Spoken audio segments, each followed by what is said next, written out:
And okay, turn it on. Turn it off of the camera, quick. Hello, everybody, and welcome back. Welcome back to another exciting, amazing, awesome, stupendous, spectacular episode of John Talks Lamb. Lamb Talks to John. I'm your host, Lamb. Wow, and I'm John, and that's the greatest introduction I think we've ever had. Maybe we should record these later in the day. We should when we're actually awake. Maybe. Yeah. Well, okay. To my credit, I don't wake up at 11 when we usually record. Chill out. I'll have you know, I usually wake up. Well, no, because today I woke up at like 7 o'clock originally, because that's usually 7:30 is usually when I wake up for work. Right. And so my mind was still on work time, so then I went back to sleep. And so, like, as hey audience, I'm in my work clothes. I went to work today. I know. Look at this.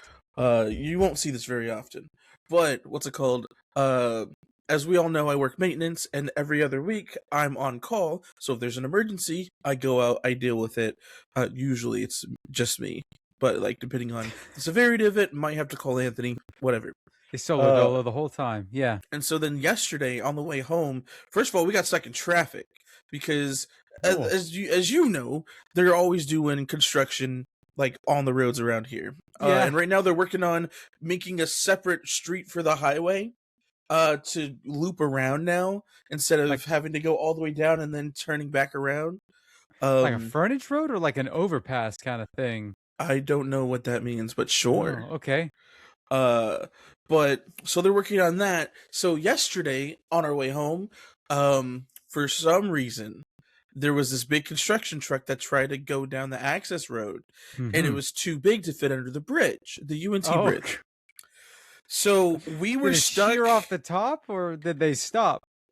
I think either they got stuck or they stopped and they couldn't turn around because, you know, traffic is going to continue as normal. So we were stuck there for a good 15, 20 minutes, and it got to a point to where in order for us to do anything, everybody had to turn around in this one-way access road to go off or to go down or across the bridge and go find an alternate route. And there were some people who did it first. The whole tunnel? Or did he just take up his lane and y'all didn't want to go in the other lane? So originally there was 2 lanes, but because they've been working on the highway, they cut off one of the lane and merged it into 1 lane. So now there's only 1 lane. Yep. And where it is, it's right next to UNT. Because you know, like if you go off the access road and then you can turn, UNT's like right there to your right. Sure. Yeah. You're going that way. So between that light and the next light, there's practically no way to turn off that area. Yeah. There was a little area that people turned into, which was over at the Performing Arts Center, or I think it's the Performing Arts Center. But there's no roads that lead to the other street. So it was a dead end and everybody had to keep turning around there. Jeez. Some people did that and then turned back up the highway, which again is a one-way, not the highway, but the street to go back and turn down the bridge on this one-way. Anthony was like, I don't want to do that. That seems kind of dangerous. So we sat there for another like 10 minutes until there was some guy just walking down the road telling everybody, hey, there's a big construction truck that got like it's too big to go under the bridge and it can't turn around. So we have to turn around and go back. And so everybody in that line, one by one, turned around and went back. And if anybody was coming back, everybody was like, no, turn around, go that way. That was rough. It was very rough. Yeah, like a 20-minute detour, basically. Pretty much. And in the midst of that, actually, it was at the beginning of that, we got an on-call because somebody's electricity went out. But it wasn't the electricity in her whole apartment. It was just for certain parts of her apartment because that's connected to a breaker that tripped. But this is a resident that's had issues with the breaker several times. This has happened. This is, I think, the 3rd time it's happened. So we need to call an electrician out. And so that's what I went to do today. Because we were like, we're stuck in traffic. Or no, to go turn the breaker on and see if there's anything that we can do right now, or if we need to get an electrician out. So I'm on the phone with our concierge, and she's like, I just need to know what to tell her. And Anthony's right there, so I'm like, Anthony, what do we do? Do you want to go back? Like, I can just I can get a ride back and then just go check it out or whatever. I really didn't want to because I had a date planned for yesterday. Okay. And I just wanted to go home. So then we were like, yeah, just let her know we're gonna come out tomorrow because we're stuck in traffic and we have no idea how long this is gonna take. Right. Because again, we had no idea. But yeah, that's what I did. If I could have went earlier today, but I really didn't want to get up. And because it wasn't technically a huge emergency, because she still has electricity in her apartment, she could still use her fridge and all her appliances and microwave oven, stuff like that. It wasn't a huge deal. There was just her living room didn't have electricity. Her hallway didn't have lights, but everything else was working. So it wasn't a big issue. Sure. But yeah, with the way that our breakers are, you can test them from the breaker panel, and whenever they trip and you turn it back on, it flashes a certain amount of lights, so you know what the problem was.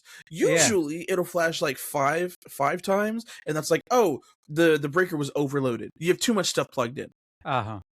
This one didn't do that. The last 2 times we've checked, it's flashed only like 2 times, and it was some kind of issue that I don't know. It was like parallel arc, which means there's some kind of short or something. I don't know. Interesting. But we have this little plug tester. You plug it in, it tells you, hey, this is wired good, or hey, this is wired wrong, or hey, there's a short in this one, something like that. So I went through all the plugs in that area, and everything said it was good. So then I was like, that does sound scientific. Yeah. I don't know, bro. And I talked to Anthony. He goes, yeah, that sounds like we need an electrician because there's literally nothing we can do about it. So that's what I was doing today. It also took way too long for me to get a ride to work, because to get to work, I had to wait over 20 minutes for the ride to get here. It takes like 25 minutes for me to get to work. Then I had to go deal with that.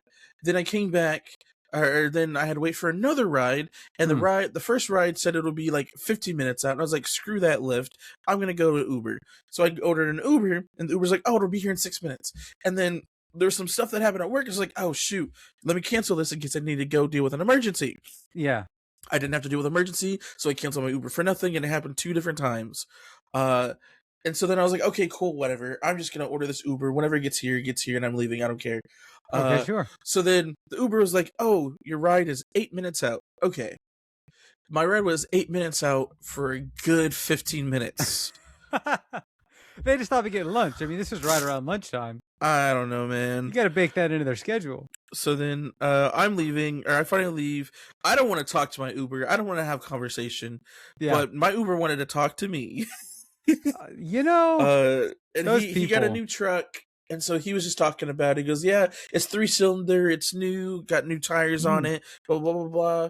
But the deal that I have on it is I have to pay $400 a week, and so I do Uber as my main job, so I'm always working. It was like, how much was your Uber? And I was like, it was like 22 something. And he goes, oh, that's crazy because they're only paying me $8.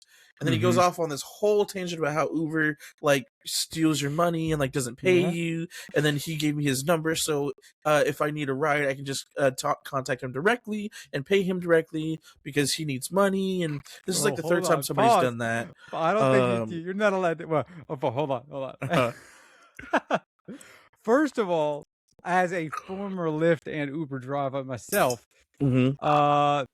I get that. I totally get that. I do that. Doing that, just contact me directly and I'll personally drive you around mentality.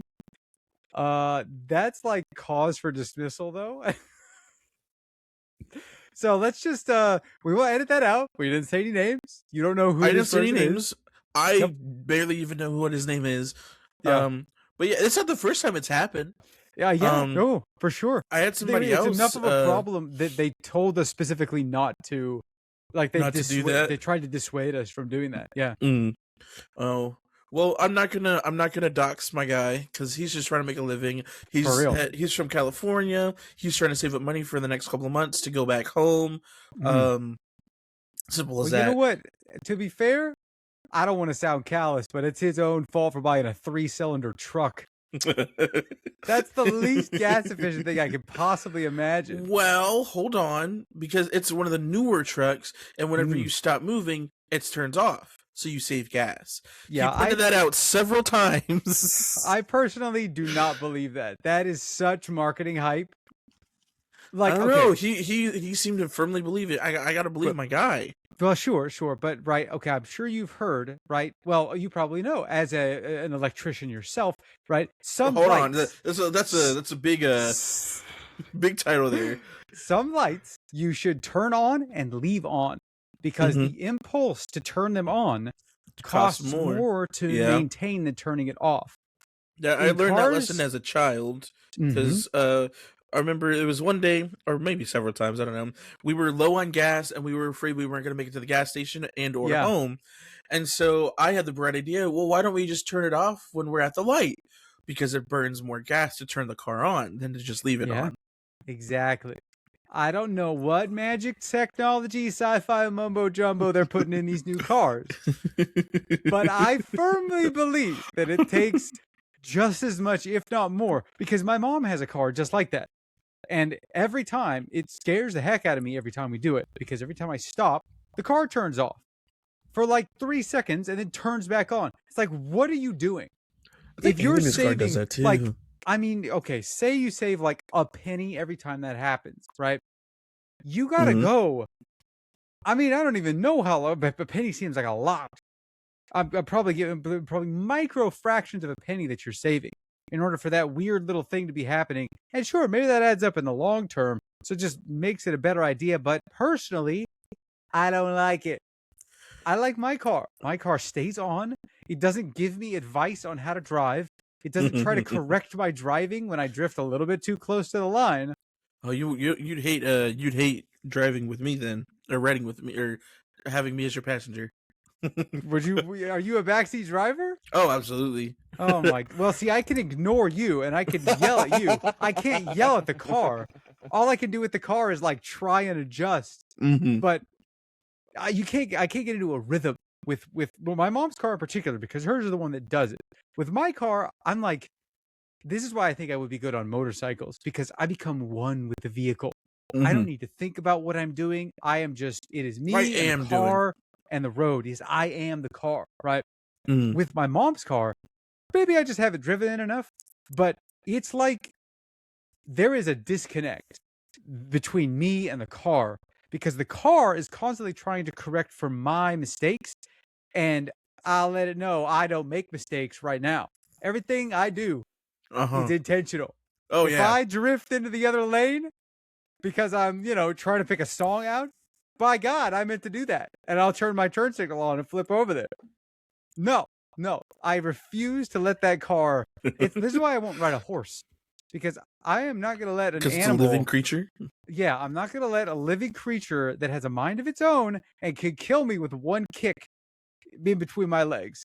Okay, what if your car is just a transformer and that's why? If my mom's car was a transformer? Yeah. Well, then consider me not Shia LaBeouf, because I would. I'm out. I am. You're not Mark Wahlberg either. No, he was in the later ones, wasn't he? Yeah.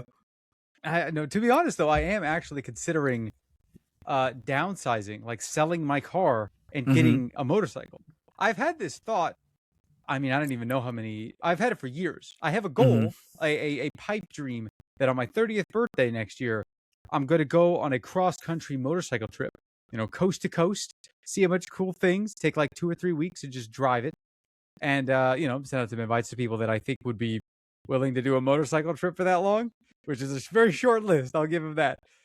But, I have thought about this for maybe since I was 25. So it's been a couple of years. Like, 30, it's a long way off. I don't need to worry about it for next year. So, considering what has happened in the past like 2 months, which I had no problem with you being late today because there is so much stuff to do at this house right now. My mom is moving in, and since we're having her, she's going to keep her car, and I have my car. Like, it doesn't make sense for us both to have a car, because at one point, well, when my brothers were in town, I was actually concerned that my car wouldn't start because I hadn't driven it. You don't drive your car. Yeah, because you don't leave home. I don't. You're leave shut-in. I'm not a shut-in, John. I live here because I like here. All right. I get my groceries delivered to the house. Shut-in. No. Neat. I have a treadmill. I don't need to leave. So you're neat. That's even worse. You call me whatever nasty names you want. All right. I'm living my best life. And despite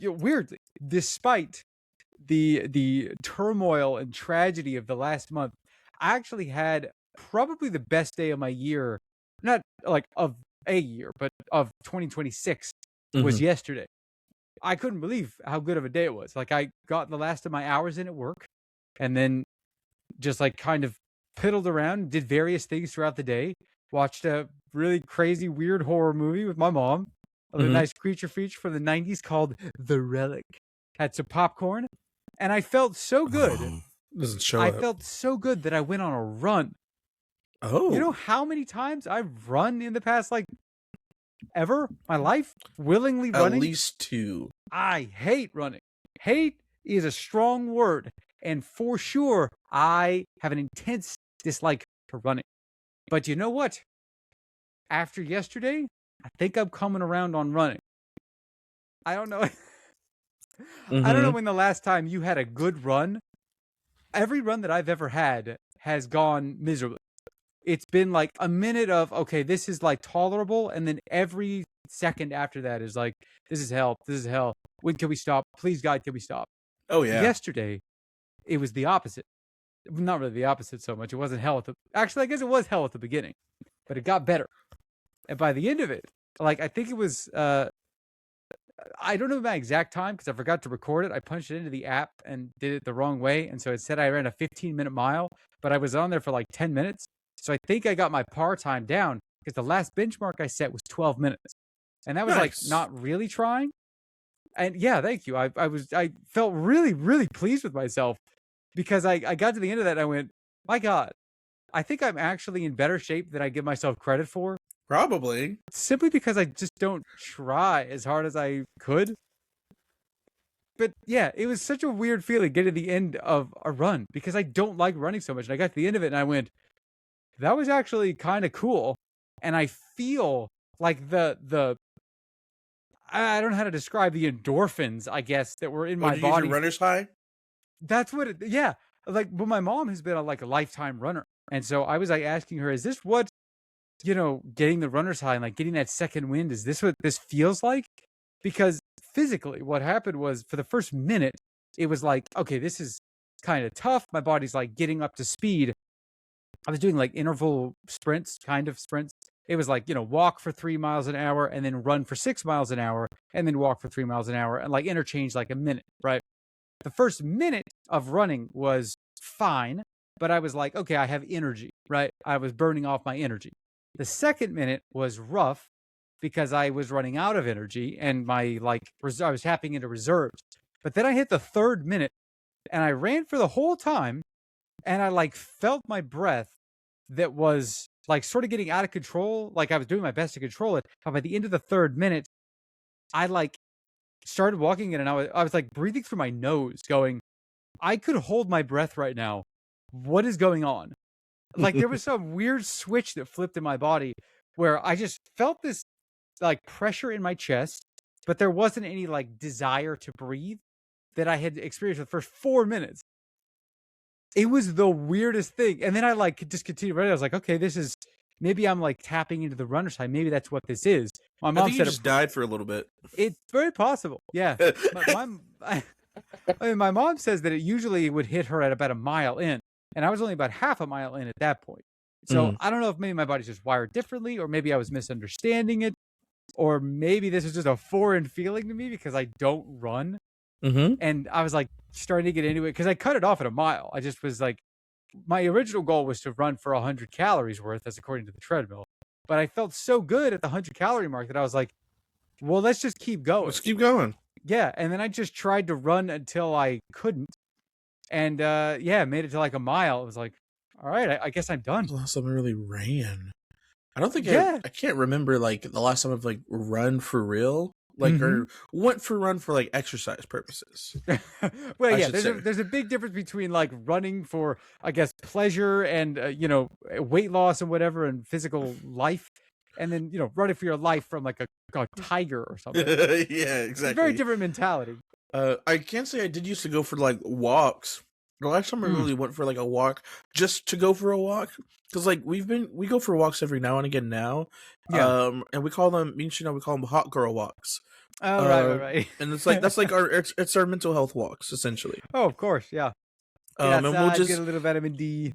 Yeah, and like we usually do it in the afternoon or the evening time, so like not much sun is out.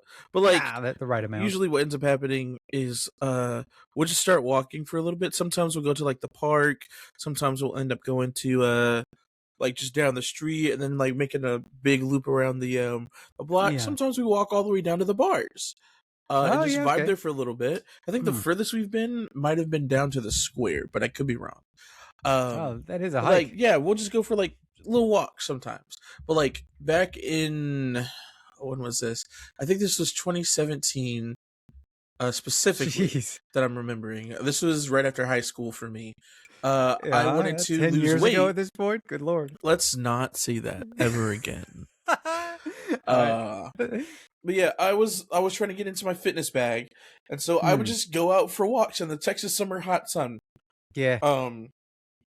And the furthest I walked in one go would, I guess, if we talk about forward and back, it would have been like 6 miles. Wow. But I just walked down to one of the main streets and just walked all the way down as far, because my goal was to just see how far I could go. Well, before you exhausted, passed out? What? Yeah, pretty much.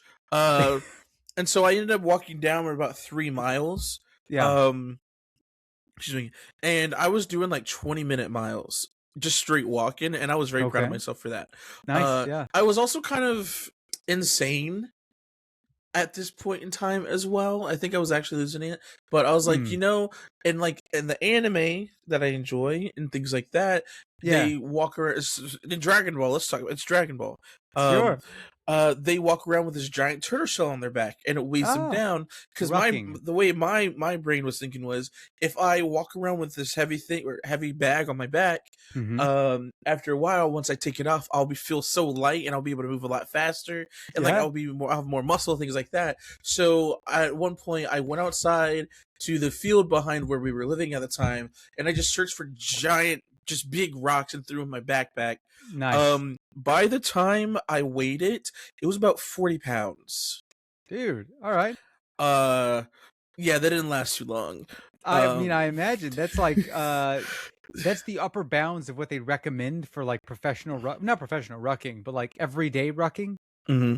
They typically like that's when it gets professional, up to like 35 pounds. I've looked at a lot of these backpacks online and vests and stuff. Mm-hmm. You get to that 40-pound mark, that's when they like start ramping up. They're like, they're like $1 a pound up until that point. Then you get to 40 and it's like $135 for the backpack and the weight. It's like, you got to be kidding me. Jeez. You did it naturally with rocks. That's you what you got to do. Yeah, that was a curve too. That wasn't a trend 10 years ago. No, that was crazy. But like that's the last time I really went out and like went on journeys like that to go walking or running. Past that, like high school, college, most of my exercise came from walking around campus. I think. Going for walks around campus. And a lot of Zumba. I very much did enjoy Zumba. I remember your Zumba phase. Yeah, I do miss it. I'll be honest. I love Zumba. I like dancing. Even though I can't dance very well, but I love choreographed dancing. And what better way to get some fitness in and burn some calories than to have some cool songs, some fun songs, and do some dances to it. Still to this day, is it because the instructor every time would be like, I want everybody to look like him by the time or next time, because all this was just drenched in sweat? Oh yeah, maybe. It made me feel good though. Is it because I just sweat very easily? Mascot, yeah. Yes, that's horrifying. I look like I ran a marathon every time, but I felt really good about it afterwards. It's fine. Yeah. I wish I didn't sweat so much sometimes. I still don't know if it's because I'm fat or if it's a genetic thing, but I think it's both. It could be a mixture of both at this point. Because even when I was like skinnier, like I still sweat a lot. So I think it's evolutionary. You're more evolved than those of us that don't sweat so much. Yeah, you know, it's just my own word. I also stink, so that's not the fun part of sweating. You know, I do feel that. I hate. Yeah, why do we have such mixed opinions? Okay, no, sorry. All right, let me gather my thoughts here. Here we go. I don't know about you, but I'm feeling sweaty too. I have a love-hate relationship with showering. Yes. I hate showering until the moment I'm in the shower. And I'm pretty sure it's up to ADHD. Because you have to do it? Well, it's the like motivating myself to go and do something that I know I need to do is like impossible. And especially because, I mean, it's not even that difficult, right? It's like well, I guess it could depend on what I'm doing in the shower, but, you know, it could be like a 2-minute process. Yeah. But the process of like getting undressed and getting the shower and then doing the shower stuff, then getting out of the shower and doing the stuff you need to do after the shower. And then you got to get back into your clothes. And then you're like, okay, now I'm ready for bed. It's like, I got to do this again tomorrow. Why can't I take one shower a week and be done? Well, then just don't be active at all, and maybe you'll be fine. Well, see, that the thing is, don't be active. Don't produce any waste until that day. Don't sweat at all. Don't let any bacteria grow on you. Yeah. Don't get dirty at all. And then you're fine, probably. See, there are some days when I can do my full day without sweating, right? Where I can get on the treadmill and I could walk for like 30 minutes straight while I'm working. And then, but it's cold enough in the house or it's cold enough outside, and, you know, we're letting that in, that I never really get too warm to start sweating. But then there are other days, like 3 or 4 days this week, where I have just been doing my regular walks, but it's been like 80 degrees outside. And so I'm just walking normally and I'm like drenched in sweat going, oh God, this is miserable. And then I put off showering because I'm like, I don't need to shower. And then it's like, I like can't sleep when I haven't showered. So it's just miserable. It's like, what am I doing? I got to take a shower. See, I sweat a lot at work. One, because I walk around a lot. 2, because the residents always have their heat, not the heater, but always keep it warm. A lot of them keep it warm in their apartments, no matter what temperature it is outside. But, you know, a lot of them, they can't handle the cold anymore. So that makes a lot of sense. But 3, I've learned at this point that it takes my body a while to acclimate to different temperatures. Oh, sure. Even if it's just like a couple of degrees difference. Because if I go from one apartment to the hallway, I'm sweating. If I go from the hallway into someone's apartment, I'm good for a little bit, then I start sweating because it's hotter in there, and my body's still super warm. If I go from one person's apartment to another apartment, I'm sweating already. If I go from outside to inside, it takes me a long time for my body to reach that perfect level. And because everyone's apartment's a different temperature, I'm always sweating no matter where I'm at work. So do you have a work uniform? Is this your work uniform, or is my this work like uniform? What you... I don't have a uniform. It's simply just dress some like business casual essentially, but like business casual, but like maintenance. So like I wear button downs or something with a collar. I wear like khakis. That's really all it is. Sometimes I don't wear button down, but it has it's like a shirt, kind of like a sweater with buttons on it. I wear that sometimes, but it's too hot for that now. Well, it's warm today or cold today. It is cold today. I mean, I was gonna suggest you go like full hot boy summer. You know, we're talking tank top, shorts. If I could, I absolutely would. Let me tell you, I'm being so honest. That would be amazing. You walking around the old folks' home and they're like getting catcalled from all the... Wait a minute. I see it looks different today. My maintenance worker can't be this cute. What's going on? There's the plot to your I can't tell if this is a hot flashes or if I'm feeling some kind of way. Yeah. I could tell that would be amazing. I could totally see that. I absolutely would if I could, but the best I can do is wearing a short sleeve, like light button up, or like a t-shirt with a collar on it, and then just shorts. Like as long as it's got a collar on it, and like it's not jeans, except for Fridays we can wear jeans on Fridays. I'm fine. And so like I've been slowly cycling through the same the same outfits every week because I only have enough for each day essentially. But like the pants that I'm wearing, they're very thin. But they're khakis, but they're thin, thankfully. I had 3 pairs, and then one of them decided to down the middle. Oh, yeah. And those were my favorite ones. Oh, so naturally. I'm still mad about that.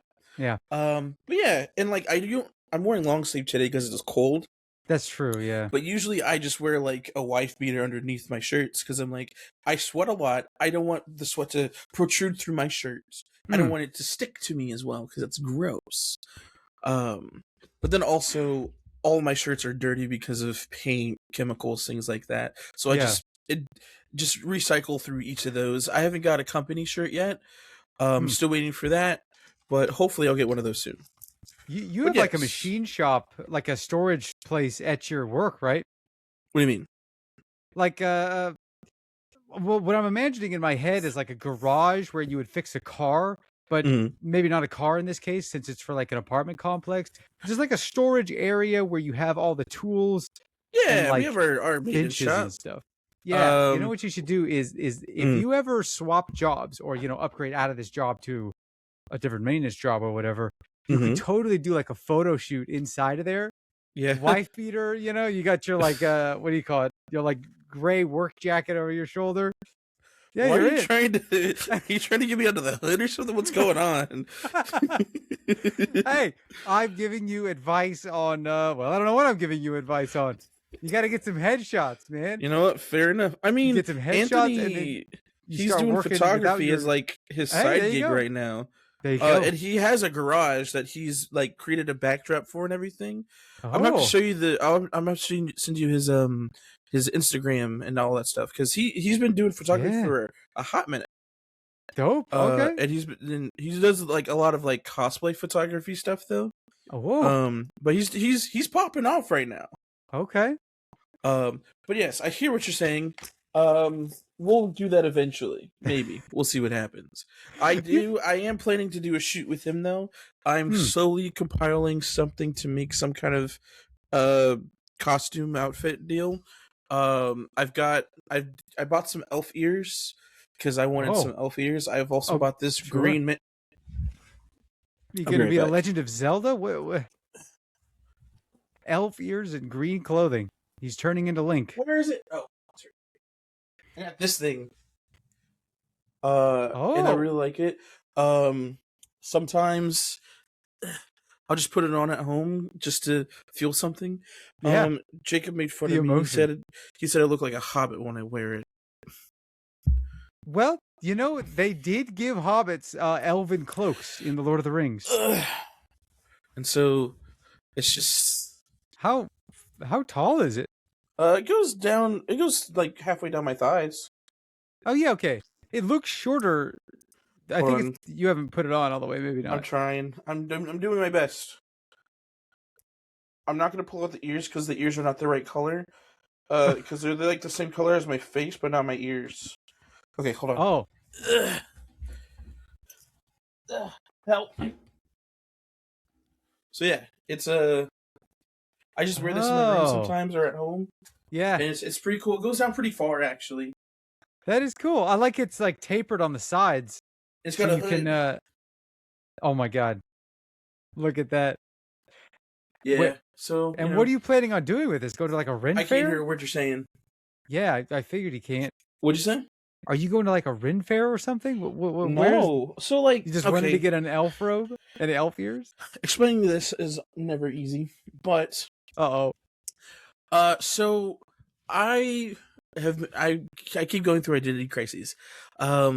And I realized one day that one of the things I've always been like I really like the aesthetic of is like cottagecore, fairies, Feywild, things like that. And then one day I was like, I want to be a fairy. Okay. And so I kind of looked into like, I wouldn't say did research. I was just on TikTok, just looking at people making like fairy costumes and things like that. I was like, how could I make myself into a fairy? That'd be kind of cool. But I don't want to be just any fairy. I want to be like a buff fairy. Okay. And I don't mean Jorgensen from Fairly Odd Parents. All right, yeah. But yeah, and so then that was kind of the thing, and then that shifted to how much I really enjoy, like, again, cottagecore and Feywild, things like that. Yeah. And then I was just like, okay, well, I don't know how I feel about being a fairy anymore, but I do like, you know, elves and things like that. So where do we go from here? I was like, well, the first thing I bought was the elf ears. And so I was like, okay, cool. This is neat. Well, what else would I need with this? What is my goal here? I don't really know. I think I just want to make myself look cool. How can I make myself look cool? Sure. And then I stumbled upon this thing and I was like, oh, this is beautiful. I love this. Yeah. And I'm slowly compiling just stuff to make myself look cool and like I should belong in the Feywild, I guess. Okay. I found this on Etsy. I found this little, there's 3 different pouches that go together that look like leaves. I kind of want those. Those are kind of cool. Cool. Okay. Like leather pouches or like cloth ones? Or I think they're like, there's some kind of thing. I think it's cloth. Yeah. But yeah, so that's kind of not my fixation right now, but like my side project is slowly gathering things to make a cool, just elf inspired costume. Nice. A cool fantasy costume. There's no reason or ulterior motive other than I think it would look cool. Hey, I have been cosplay adjacent for a very long time in my life, and I've always wanted to try it because it. Well, okay. The closest that I got was maybe 4 or 5 years ago. It was going to be. I think it was going to be me, my friend, and both of my brothers, and we were going to like full on make, like clone trooper armor. That'd be sick.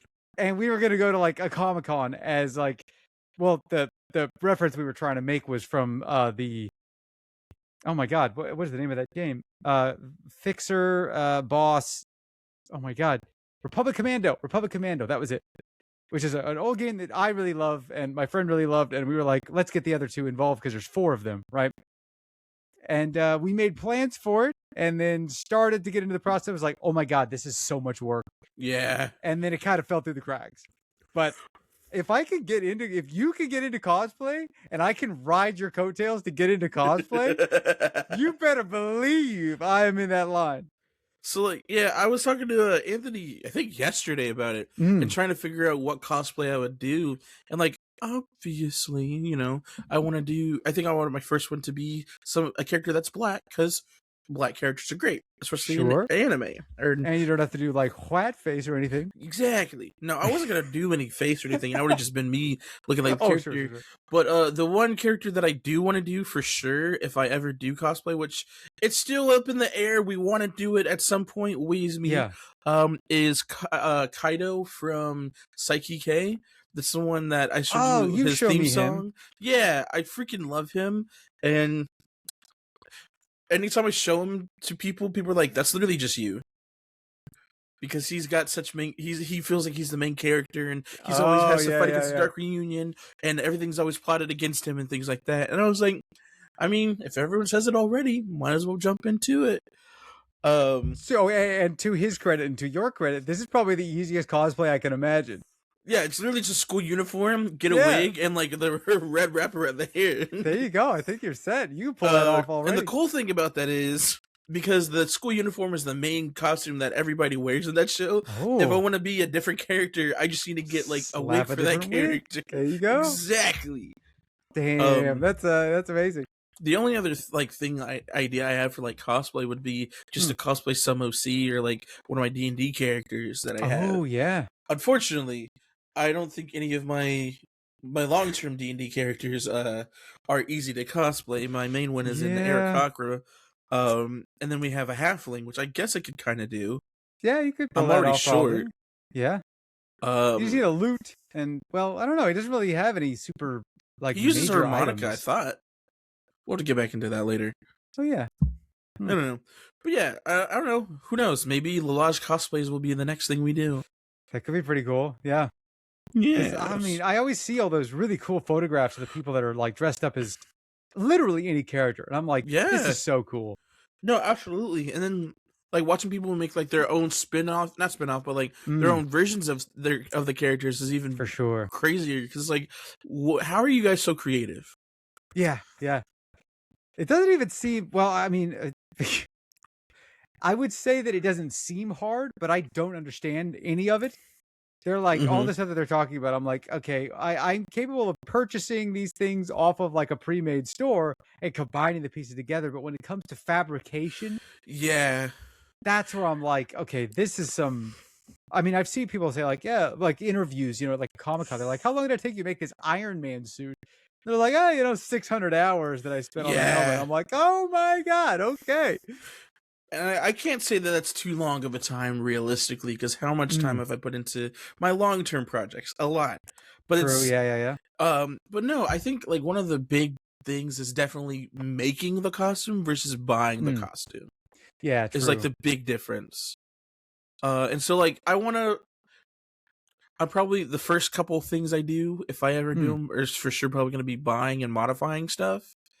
Probably a smart move.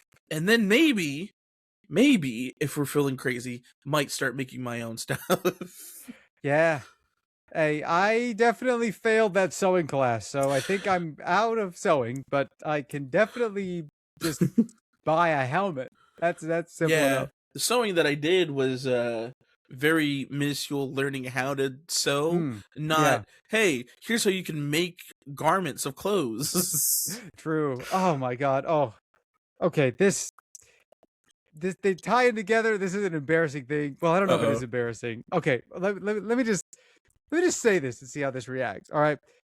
One of the reasons that I didn't get fully into cosplaying way back in the day when I wanted to was because I didn't think I could find any cosplays that would fit me, my body type. Then I think I'm on the opposite side of the spectrum now, because now too many things can fit you.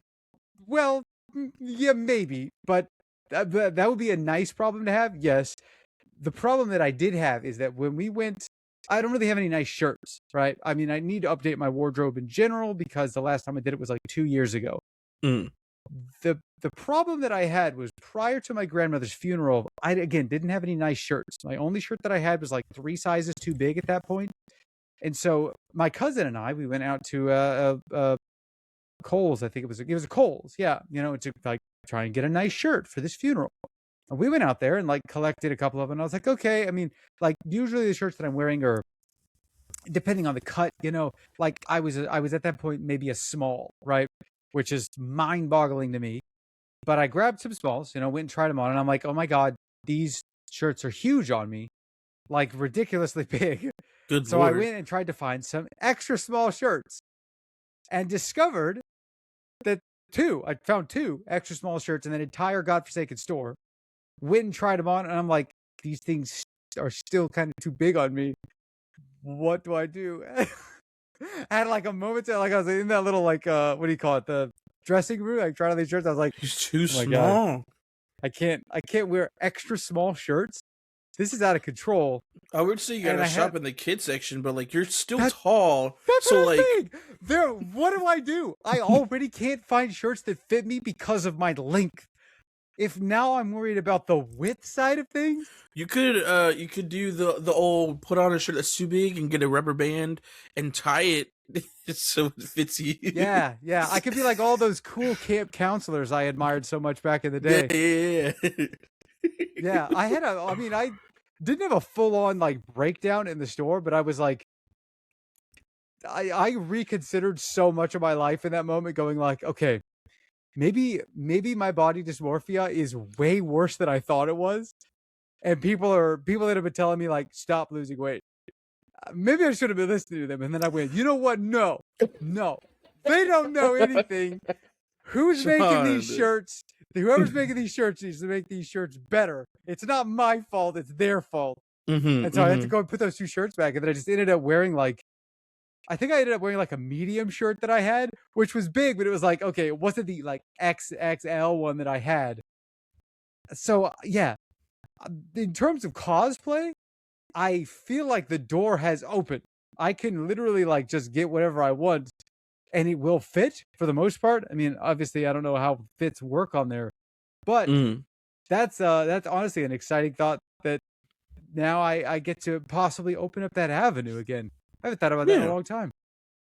I'm glad I can open that up for you again. Yeah.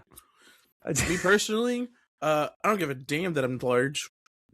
By all means. Sorry, extra large. No, I went to I think we went to Goodwill the other day, and I was trying. I suck at thrifting, but I did get some good clothes. And I am a little bit larger than I thought I was.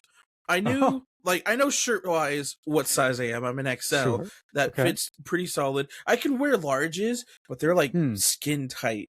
And like if I lift my arms, belly, half the belly peeks out type beat. I feel that, yeah. But for pants, it's confusing because the pants that I'm wearing now are 38-30, and they're stretchy. Yeah. So what we were there is like, oh, I wear 38-30s, easy peasy. So I got 4 different pairs of pants that are 38-30s. Out of all of them, only one of them fits comfortably. Yeah. 2 of them, they fit, but I have to suck in real hard in order to get them to button. Yeah. And I can't crouch or bend too much for fear of ripping them. Yeah. The other one, I was afraid to even it fits, but it leaves no room for any kind of imagination for anything. So I was like, you know what? Maybe we shouldn't wear that till I lose weight. Yeah, those old folks are gonna have a very different opinion when they're like, we don't need to. God, I say it's packing. What's going on? Episode 2 of my my maintenance man. Oh God! Oh my God! Don't ever talk to me again. Anime writes itself. There you go. Your manager comes to you, he's like, you cannot wear tank tops and booty shorts. You're like, okay, copy that. And you come back in like skin tight pants. It just feels like the beginning of an adult film, and I don't need that. I have to get paid. That's yeah. Oh my God! But I'm slowly going through my wardrobe myself and getting rid of old clothes. Yeah. / clothes that are too small for me now. One of them is over there. 2 of them are over there. And it saddens me that I have to get rid of it because it's the Hawaiian shirt that I got my freshman year of college, which at this point was, like you said, almost 10 years ago. Yeah, crazy. And like then I could wear it easy peasy, no problem. Now I can barely get it on, and I can't tell if it's entirely because I'm just fat or because my shoulders are wider than I don't even know. Because like I put it on, and the entire back feels like it's stretching to fit on me. Oh, and I'm like, is it because I'm fat or because my shoulders are so wide? You could always retire it in the manliest way possible by just going, shatter the whole thing. Yeah, fair enough. Might do that. We'll see what happens. Yeah. It's still over there. To the shoulder credit, though. I got hit the other day. I don't know if you remember, but this comment still rings in my head when we were working on that one set where we were both like thugs. We had to beat up like the hero, and we were like trying. Which one? Because there was 2. Oh no, you weren't on that second one. Never mind. No, Continue. It was the one that Adam was directing, and we had like costumes that we were trying on. We were like in the back alleys and stuff. Yeah. And I mean, I still remember the comment where. I don't remember the exact word. Oh, it was something along the lines of like, John, you can't wear that. Your shoulders are too narrow. And I went, what did you say about my shoulders? And then it fit me perfectly. Yeah. I was so upset because I was like, this is the coolest thing here. I want to wear this. And they're like, nope, you look goofy with it on. Put it on the guy that looks bulky. I was like, you. That's actually that. Again. Like fun fact. That's the reason why John started losing weight, because he didn't have wide enough shoulders. I get that. You know, maybe that was the slippery slope that started. I got hit the other day because I went in I guess. Oh, yeah. I haven't told this on here because we didn't record last week. Because I was out of town last week visiting friends that I've never seen before. Well, I've seen half of them. I didn't know 2 of them. That was a very fun experience. But one of them also hit me with your shoulders are really narrow. And I went, I just can't get out of this. This is crazy. I don't think I have narrow shoulders. All right, I have normal shoulders. I don't know. You sound a little defensive right now, bud. Because I am defensive. What is wrong with my shoulders? But I mean, maybe it's just me going like, all right, maybe I'm freaking out. Maybe it's me that is like, okay, my shoulders. Like, why do I have a problem with my shoulders being narrow? Is that a good thing? Is that a bad thing? People always say it to me, and I go, I don't Sounds like it's just a shoulders. thing. All I'm saying is everyone tells me I'm built like a linebacker my whole life, or since like high school, and I should have played football. I don't know if they said that to you, but you know. They did. Well, I think it was just because of my height. I don't think it had anything to do with my like shoulders. I can't say it's same. like my height and weight back then. Yeah. Well, even now, like people tell me about like comment about how beefy I am, and I'm like, right. I'm not. I'm fat. What are you guys talking about? Granted, my view of myself is very skewed. To be fair. Yeah, yeah, I feel that. But like there'll be like, oh, I forgot what shirt was it? It's not this one. I was wearing a shirt yesterday at work, and like I was in the bathroom, and like it rode up for some reason, and it was like halfway up here, right? And it was like really clinging onto my arm, and it made me feel like, look at this, my arm looks huge right now, and I'm like, I don't work out, I don't do nothing, man. Mm-hmm. And my coworker Kobe, he's all about the gains and stuff, and he's like, dude, like if you just started working out, you'd be like massive. And I'm like, I know, I'm just lazy, to be honest. Yeah, I feel that. Yeah, and like I think about it all the time, and I'm like, I don't want to, like, I want to lose weight, but like I don't want to be skinny at this point. I like my identity as a large person. See, I think in terms of maintaining like mass, but just like trimming fat, I completely agree with your bodybuilder friend. You know, whoever this person is that like does that. I think you just need, because I very much portion feel that control. Well, portion. I was gonna say a external motivator ordering you to go. You should somehow psyop. Oh gosh, I need to be hypnotized. Why have I forgotten your boyfriend's name? Chris. Chris, yes. You should psyop Chris into like telling you to go to the gym. So here's the thing with that somehow, or something like that. So we've both have made the comments about how we need to go to the gym and start losing weight, and like how we can do it together. Yeah. The only problem is we see each other once a week. Right. Yeah. So that's all it takes. Don't know how that's going to work. For one, show up together, you go to the gym, you shred, and then you're exhausted the rest of the day, and you just kind of veg. So it totally how am I works. supposed to be gay? That's the cardio side. That's the cardio. No. No, but like, yeah, I don't know how to explain it. We've talked about it before, where I have this issue. I think we've talked about it. This issue of when I'm told to do something, my brain immediately goes, I'm going to do the opposite. Yeah.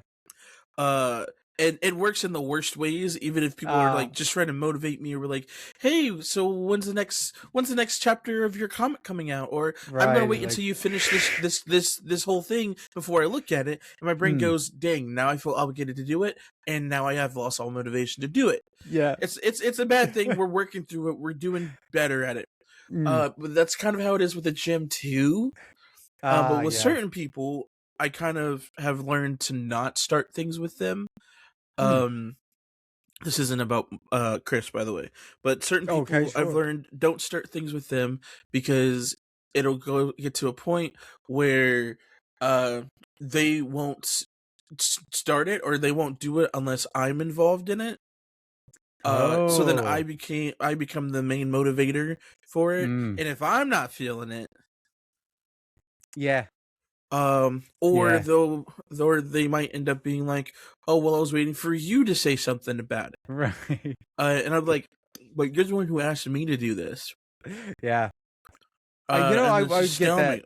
Mm-hmm. It's a weird thing to be like not necessarily a project lead, but having to step into that role kind of unwillingly. Yeah. Mm-hmm. It's a lot of weird, I don't even know if pressure is the right word for it. That's what it feels like. Yeah, actually. And it's like, I don't want this pressure. So yeah. Is this the same color? No. Don't worry about that. Yeah, but I don't know. I do enjoy working out. The times that we went and worked out were a lot of fun. I can't even lie to you. Yeah. I don't know why. My brain is just like, I can't, sorry. Yeah, that's one of the weird things about like fitness in general is the external motivation is only like, it's only, well, okay, now as someone that doesn't, I don't know, I have never externally motivated anybody, and I've never been externally motivated, like, because I'm very much like you, where I'm like, when is the next chapter coming out? And you're like, well, never now. Yeah, never coming out. I'm actually burning the book. I'm deleting the entire thing. There's nothing left. It's all gone because you said something to me. There has never been a book. I don't know what you're talking about. Yeah. There's no war in Bossing Say. What do you mean? No, but in terms of like fitness and health, that the external motivation, from what I've seen, is only like so effective and only so effective on certain people. Like it could be extremely effective for a month, right? But then like the motivator, maybe he starts forgetting or whatever. And the motivatee is maybe comes up with other stuff that stops that from happening. So especially like afterwards, like say that relationship then stops becoming a motivator-motivatee kind of thing. It's then entirely on the motivatee, and the motivatee doesn't have, is that even a real word? I've said that like 6 times in the last minute. It sounds like a word now. Lamb on dictionary. The motivatee, if they don't have an internal like fire guiding them, and they were relying on this other fire to like ignite their flame, then they just peter out, and then all those like bad habits come back in the end, So yeah, in terms of like fitness and nutrition and health and all that, yeah, there's such a major flip of a switch in terms of like, yeah, it just becomes like part of who you are as an individual. It's rough. Yeah, after this last month, I mean, I was a little depressed at the beginning of this week because this is the first time that I've like weighed myself really after this last month, which, as it turns out, it was an entire month of treading water with the funeral stuff and all the other just life things that were happening, like my brother's being in town, this like trip this last weekend, just all this chaos, right? Over the course of that month, I put on, I think it was around 10 pounds, which reset me back to like November, which is I'm so furious about, because I fought my way through November and December and January, and then like I just muscled my way through all of that until February happened, and then my like life exploded, and put on 10 pounds just because maybe 4 days of like free eating, right? Not really sticking to the schedule, just doing the bare minimum. Barely made it out the other side of that. And then I had to lock back in this week, and locking back in after a month off. I mean, I wasn't even entirely, I wasn't even entirely off, because there were probably, the weekdays, probably at least 2 of the last 5 weeks, I was like in, right? I was working, I was walking, I was like eating at my proper thing. But then on the weekends, things would tend to like explode, because we had like the funeral one day, and that was just like, I ate like 10,000 calories in a day, and it was miserable and glorious. But I ultimately was just like, I got sick literally multiple times, because it would go, I think I've described this on here, where I'm used to eating, like if the fullness tummy meter is like a gas tank, right? And it's balancing on empty and full. I'm used to eating when it's like this. So I'm ticking it off of empty constantly. Those couple of days that I was eating, like, I think it was like 10,000, or it was 9,000, and then 7,000, and then like another 7,000, like through everything a weekend, right? One day each week, where I was, instead of eating at like low, I was like ticking to full and then ticking back to full every single like 3 or 4 hours, because there'd be another like event that we were having to go to, and like more food that was at this event. And it's like, all right, well, let's just like not worry about this. We'll catch up with it later.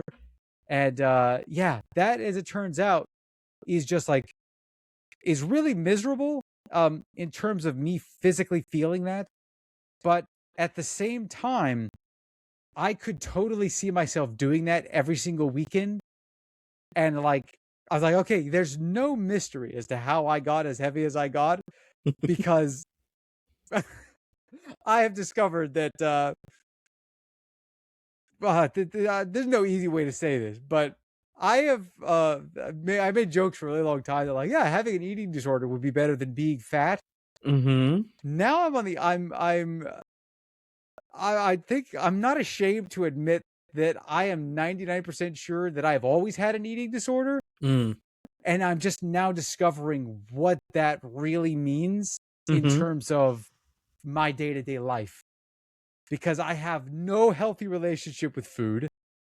I've operated on 2 sides of the spectrum. I've operated on, I don't care what I eat. I'm just going to eat and enjoy it, and it's just going to be fine. And now, like, and like, what do they call it? natural eating or something like that, where you just like listen to your body. There's the word for it. I don't think it's natural eating, but natural eating, my body cannot do.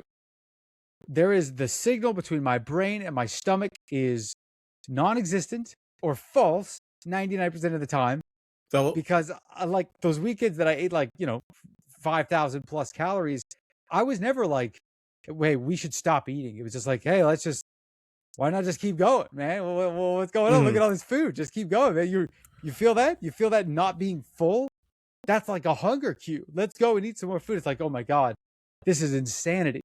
Yeah. But I swung from that end of the spectrum all the way to the other side, where I completely took away all trust in my body and just went like schedule and logic on it.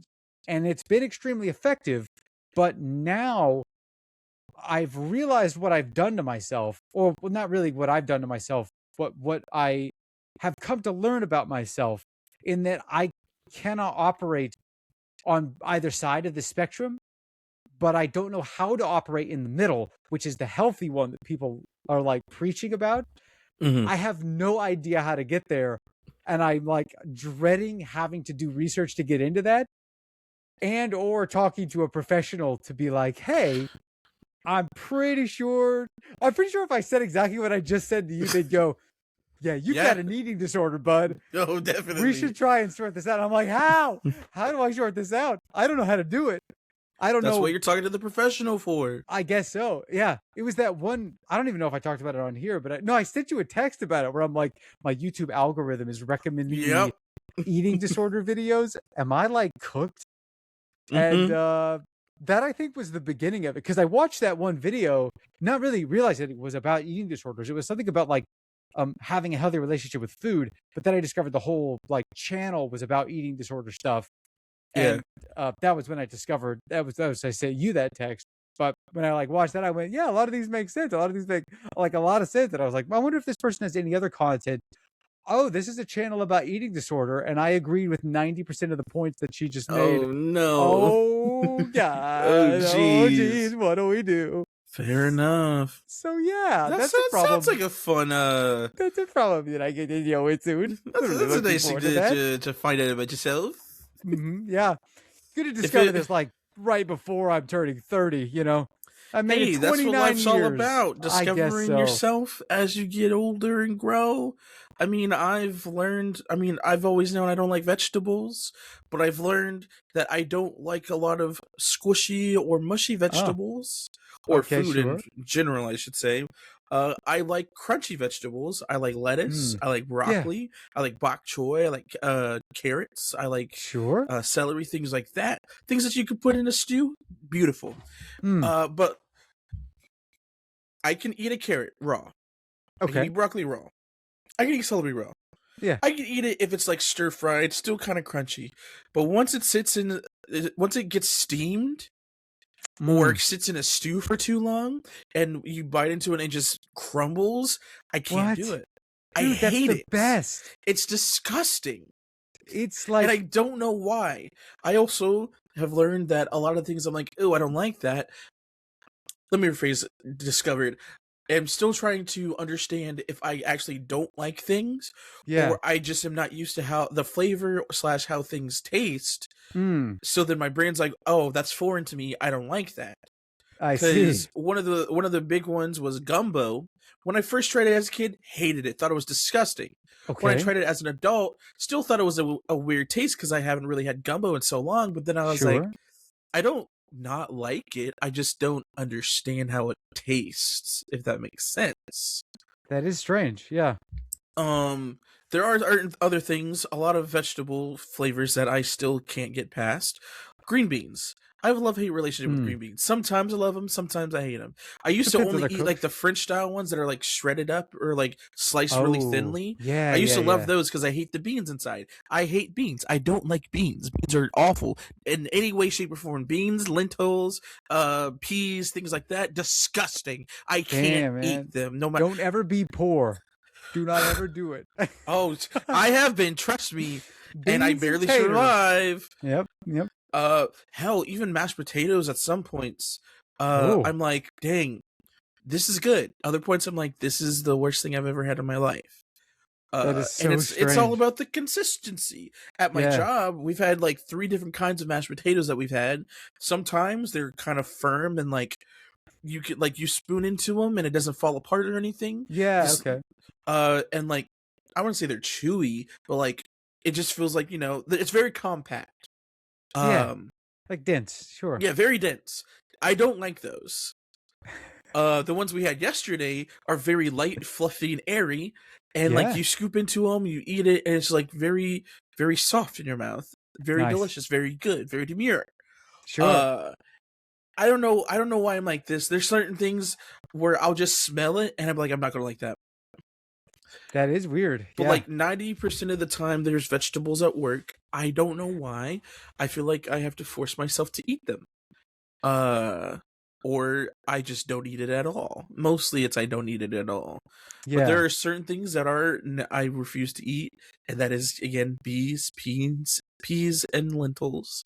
I don't know why. I don't know what it is. But just them in almost any form. The only ones that I've looked at or that I can think of that I've really eaten were I don't think they're snap peas. They're in the stir fry that I keep getting from the store, and like I had to force myself to start eating those because like my brain's like, these look like peas, these look like green beans. I don't want to eat these, but I'm like, if you don't sit here and eat this, I swear to God. And but because I make them because it's me like a stir fry. Yeah, it's not, you know, the steamed version or like the really cooked down where it just kind of melts or gets mushy. So my brain isn't like, this is disgusting. I don't know. It's weird. I have a weird relationship with vegetables for some reason. You're trying to tell me that, all right, you take a broccoli. Yes, it's I like super broccoli. Steamed broccoli, right? It's squishy, it's mushy. But you're looking at it and it looks like a regular broccoli, right? And then you put it in your mouth. And you don't even need to bite. It just kind of like begins to squish and melt into your mouth.